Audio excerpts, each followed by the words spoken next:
ખબરોમાં બન્યા રહેવા માટે બેલ આઇકોન દબાવો અને એબીપી અસ્મિતાને સબસ્ક્રાઇબ કરો। દિવાળીના તહેવાર બાદ રાજ્યમાં ફરી એકવાર કોરોનાનો વિસ્ફોટ થતો જોવા મળ્યો। છેલ્લા 24 કલાક દરમિયાન નવા 1420 કેસ નોંધાયા। રાજ્યમાં કુલ પોઝિટિવ કેસનો આંક હવે 1,94,402 પર પહોંચ્યો છે।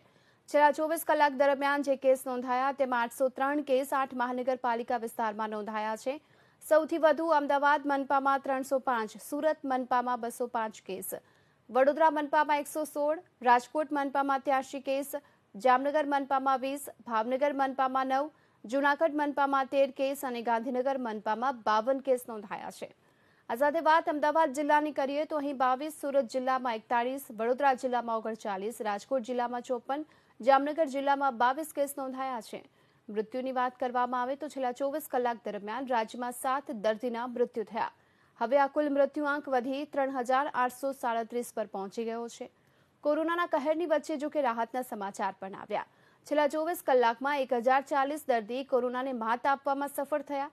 રાજ્યમાં અત્યાર સુધીમાં કુલ ડિસ્ચાર્જ થયેલ સંખ્યા દર્દીની જોવા મળી રહી છે 1,77,515 પર અને છેલ્લા 24 કલાકમાં રાજ્યમાં 67,901 ટેસ્ટ કરવામાં આવ્યા અને અત્યાર સુધીમાં કુલ ટેસ્ટની સંખ્યા 71 લાખને પાર પહોંચી ચૂકી છે। હાલમાં એક્ટિવ કેસની સંખ્યા છે 13,050, જેમાં 12,958 દર્દીની હાલત સ્થિર છે, 92 દર્દી વેન્ટિલેટર પર છે।